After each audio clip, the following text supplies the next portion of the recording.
Kampot is located in southern Cambodia, just 3 hours drive from Phnom Penh. It is a peaceful and relaxing place, however the road journey from the capital is anything but.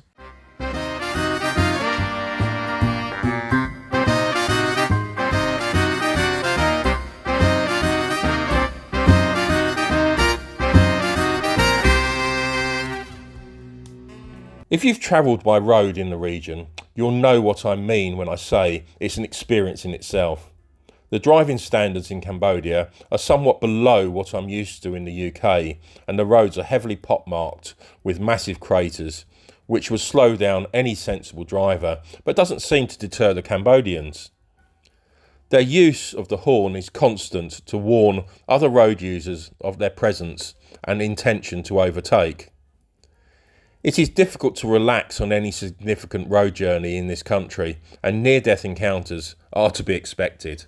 The journey from Phnom Penh to Kampot takes around about 4 hours by minivan. Costs around about $10. The roads are really bumpy. They're not great conditions. The first stretch from Phnom Penh is on the highway, which is okay, but then you go on to the smaller roads where there are massive potholes. I mean massive potholes. So it does shake you about a bit, but after the tiring journey, it's well worth it to reach what is a paradise. Kampot is a really great region to visit, and there's so much to do here. The main local attraction is to visit Bokor Mountain National Park, which is a short 30-kilometre drive away. On the way up the mountain, groups of monkeys line the road waiting for passers-by to feed them bananas. Unlike the rest of Cambodia, the roads up the mountain are well maintained. There are grand plans to build luxurious hotels and houses at the top. However, at the moment, it's a major construction site and it detracts from the overall beauty of this location. The temple and historic buildings, including the ruins of a Catholic church, are well worth visiting, and the views at the summit are spectacular. Bokor National Park was established by royal decree in 1993, and it covers an area of 140,000 hectares. That's 1,400 square kilometres. Originally, it was used by the French from the 1920s as an altitude resort, offering cooler temperatures and magnificent views. It also served as a strategic base for the Vietnamese and the Khmer Rouge forces over the years. In recent times, the national park has become a popular tourist destination. The lush forests here are home to a range of rare animals, including the Indian elephant, tigers, sun bears, and even leopards. The Black Palace sits close to the entrance of the national park. It is an abandoned building which it is possible to stop at on your journey up to the main site. It was originally built as the holiday home for King Sihanouk between 1950 and 1960, but has since decayed. Today, you can find it covered in greenery and artistic graffiti. The title palace belies its lack of grandeur, and it isn't an impressive sight.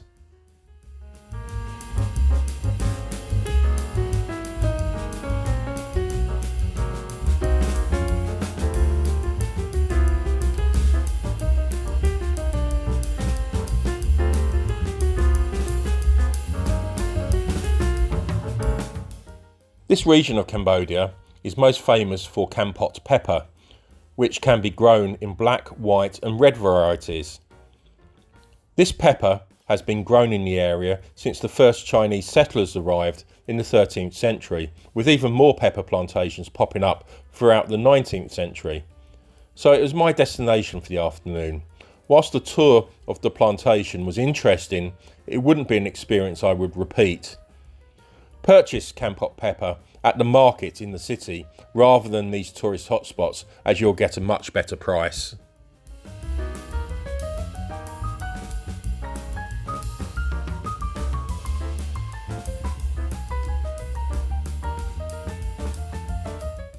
In addition to pepper, Kampot is a big player on the salt scene too, leading the country in its production.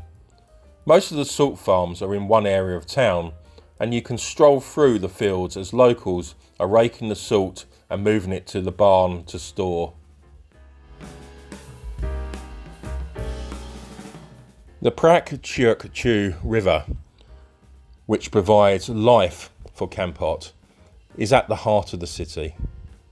Fortunately, the hosts of the Bluebird Lodge have a boat and can take you along the river, through the city, up to the mouth of the estuary and the Gulf of Thailand. Taking a boat ride along the river gives you a different perspective, and you'll get to see how the locals go about their daily lives from the river. I found the trip fascinating and well worth doing if you get the opportunity.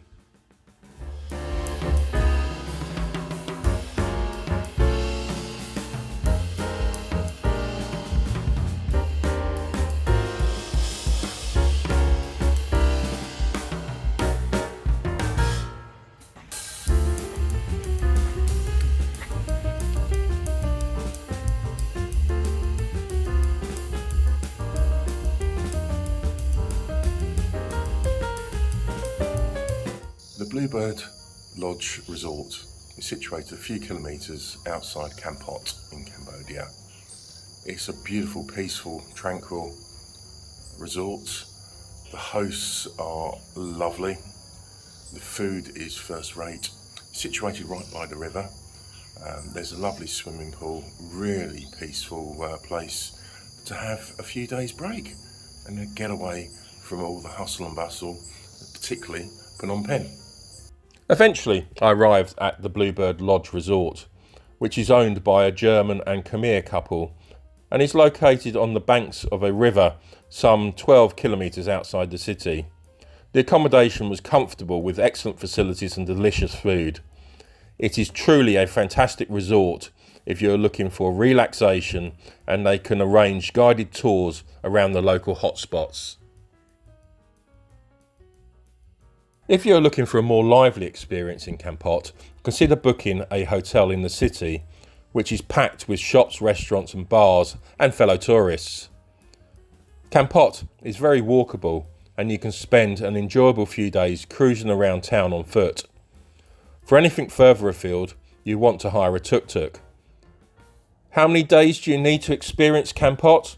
Well, around 3 or 4 days would be reasonable to take some time to relax and visit some of the attractions.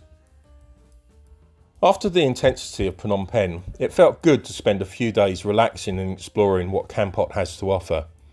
If you're thinking of visiting Kampot, it has 3 major seasons. The cool season, November to March, where the temperatures are 20 to 26 degrees C. Hot season, March to May, 29 to 34 degrees C. And the rainy season, May to October, 22 to 30 degrees C, with humidity up at 90%. If you're in Cambodia, it's well worth exploring further afield than Phnom Penh. Kampot is an excellent place to stay for a few days and enjoy the relaxation of a more peaceful and laid-back town.